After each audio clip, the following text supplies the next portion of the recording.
Yo, what's going on, YouTube? And welcome back to Goal Line Hockey. It's your boy Kevin Forte, and we are taking a look today at the Colorado Avalanche. The Avalanche just went on that crazy win streak. Kind of ended in a pretty dramatic fashion, but the Avalanche right now, going into the trade deadline, that is going to be the main topic today.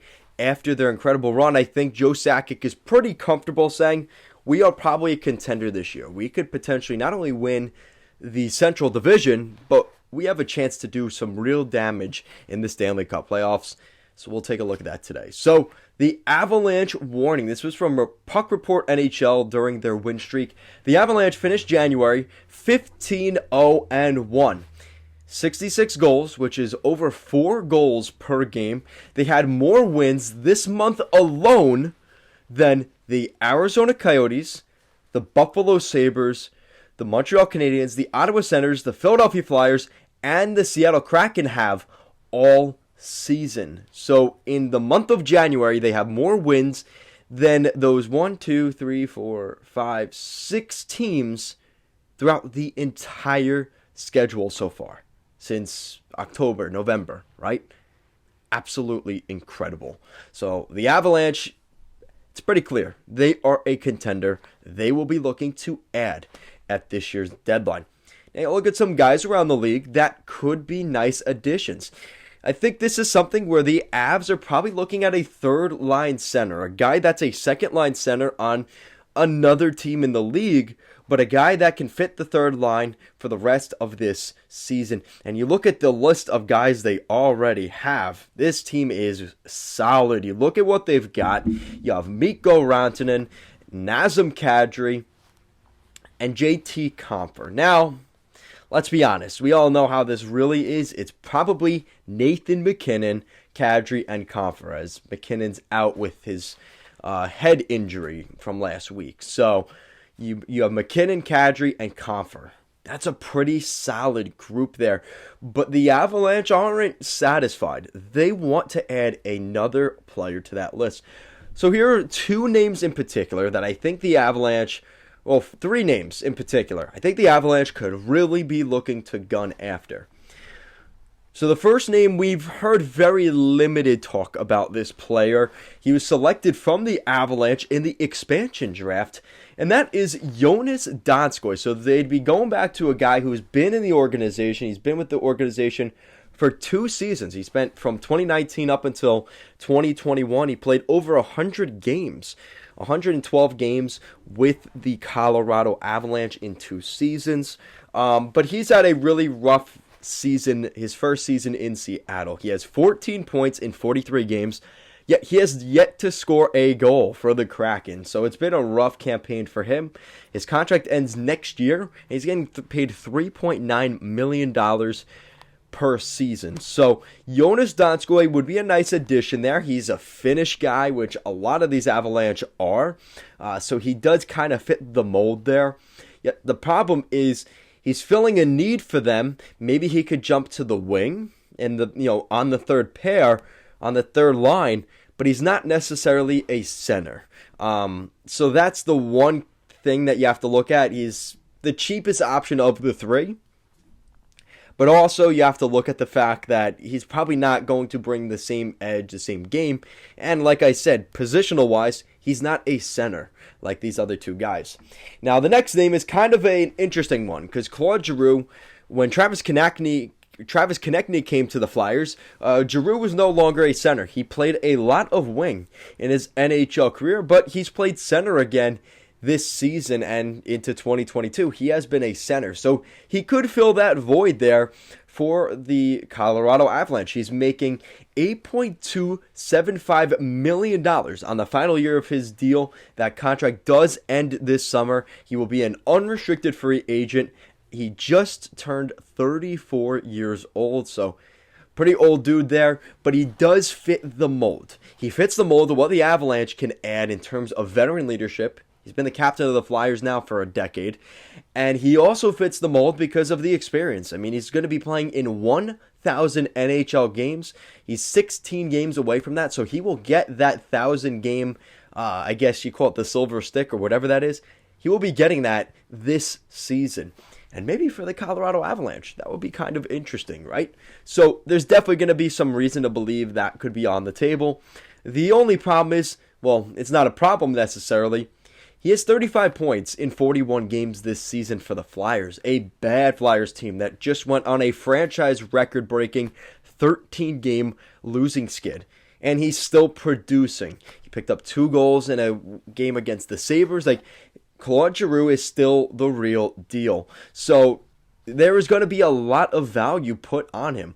But like I said, the problem is his price will go up. And if the Avalanche, because of their cap situation, you're going to need the Flyers to probably retain at the very least 30 to 40% of that deal, which would put you at around $5 to $6 million that you still have to eat on the rest of Giroux's contract for the rest of the year. That might be rough. So that's something that we have to kind of evaluate as well. But again, because of that high price tag, that may draw the Avalanche away from him. But like I said, though, he would be a perfect fit on that third line for the Avalanche.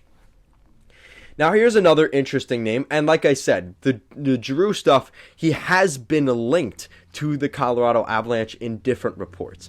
And this is another guy that's also been linked to the Avalanche. The Avalanche have kind of been swirling around all different pools, trying to figure out where they can maybe strike a deal. And that other guy is down in Dallas. He's playing in their division with the Dallas Stars, and that is Joe Pavelski. So Joe Pavelski, 37 years old, and he had a pretty nice All-Star weekend. He had a pretty nice campaign for himself, winning the 21 and 22 blackjack. He won the accuracy thing. He won a couple of different events. And at 37 years old, man, the old guy's got some tricks up his sleeve. In this season, putting together an extremely impressive season right now with the Dallas Stars. He's got 48 points in 42 games. And he's coming off a deal that ends this summer, paying him $7 million per season. He signed that 2 or 3 year deal with the Avalanche, with the Stars, and that deal is coming to an end. You're probably looking at this as a cup-chasing move on the side of Joe Pavelski. He is 37 years old, but with the production he brings, he may even find himself in the top 6. So that is one of those things where he's almost too good, and he ends up going on the second line because he's better than guys on the second line, and he wouldn't necessarily fit that third line role. Maybe he commits to that to try and win a Stanley Cup. I don't know enough about Pavelski. He has been a captain of the San Jose Sharks in the in the recent past. He has been an alternate captain in Dallas, so he has that leadership quality about him that the intangibles that you can't really describe. So that's something that the Dallas Stars are absolutely going to be interested in potentially looking at the Avs as a potential option there. They do have the prospects. The Avalanche do have assets to give in a deal, but it's going to be expensive. And especially if you're talking about the latter two guys in particular, if you're talking about Claude Giroux, who has been the captain of the Flyers, that wouldn't go over too well in the fan base if they gave him away for nothing. And Joe Pavelski, like I said, who has been an alternate captain in Dallas now for the past 2 or 3 years that he has been in the organization. So let's find the Colorado Avalanche. Let's take a look. So they have less than $1 million of projected cap space. So that's a little bit of a problem for them, and that's Nathan MacKinnon off the, he's on the injured reserve right now. But you look at right now for 2022, they have traded away their first round pick, their second round pick, which was part of the Devon Toews deal. So I don't think Avs fans are complaining all too much about that. They don't have their fourth round pick.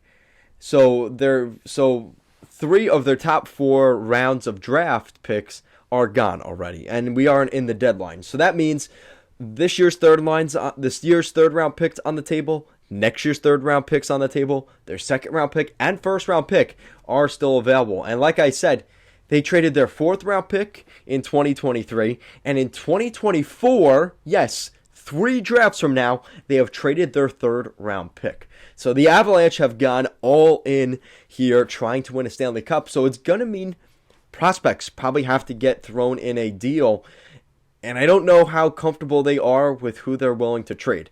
Is it going to be a guy on the roster? Is it trading a Tyson Yost or an Alex Newhook?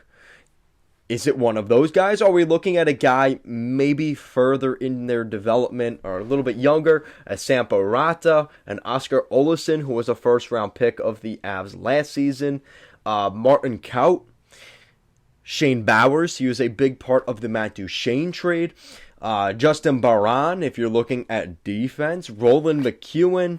So there are names that they could look at making a deal here, but the question is, what is it going to cost? And that's really, what is Joe Sakic willing to give up? You can't eat your words on this. You got to prove to the NHL, you got to say, listen, we are legit. We want this player. What is it going to take? So that is it for today's video. Guys, let me know in the comment section down below, which of these guys would you like to see in the Colorado Avalanche colors coming down the stretch on a 2022 Stanley Cup playoff run. Guys, as always, thank you so much for watching, and I will see you again next time.